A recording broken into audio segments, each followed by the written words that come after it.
For centuries, Mexico has been run by conservative politicians, serving the rich and the powerful, and suppressing workers.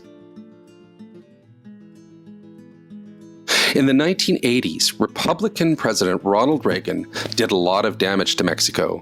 First with his so-called war on drugs, killing tens of thousands, and next, Reagan's attack on working people.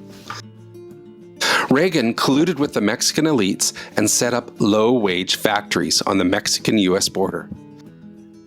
The big companies in Canada and the US started shutting down factories and moving jobs to exploit Mexican workers, which also weakened unions here.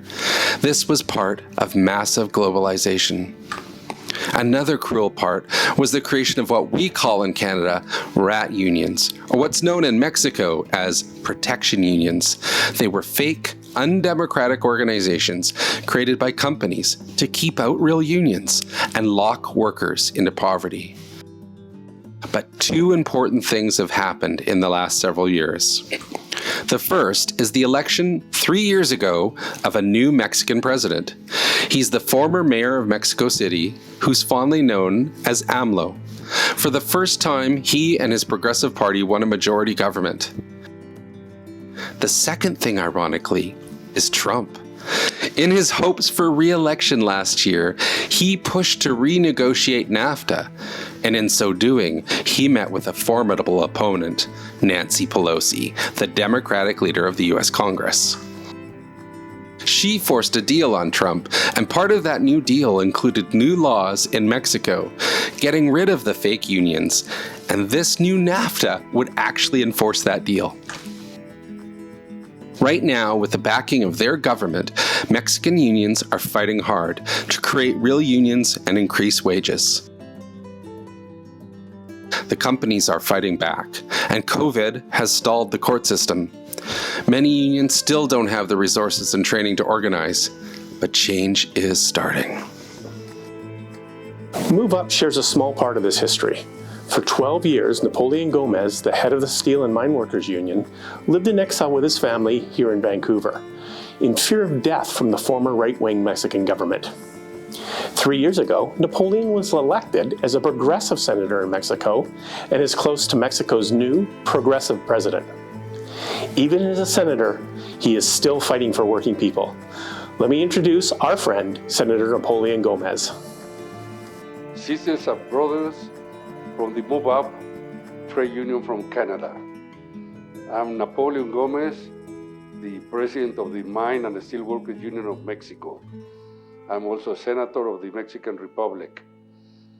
I've been fighting since I came back to Mexico as a senator and also as a trade union leader for all these reforms that we have introduced in the Mexican Senate to support and favor the protect and defend the workers' rights.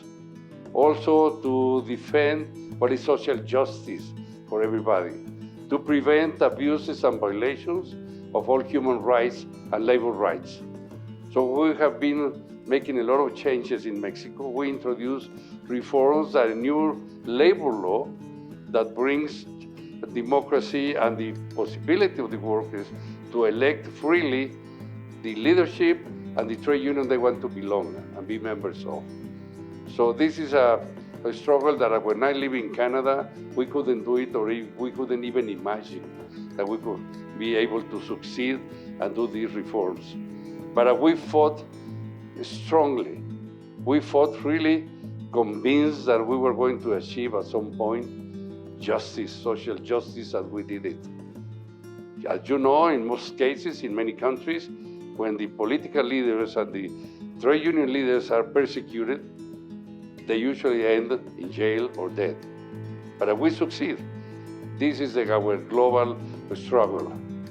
We have to fight against corruption, against the greed of the big multinational companies, and also against the greed of businessmen or politicians who they come colluded together in order to repress the workers, in order to try to prevent that they get the freedom they deserve, that we deserve. So let's fight together. Let's be together. Let's continue together in this struggle. We have to create a better future for all the working class in all our countries, in all our nations.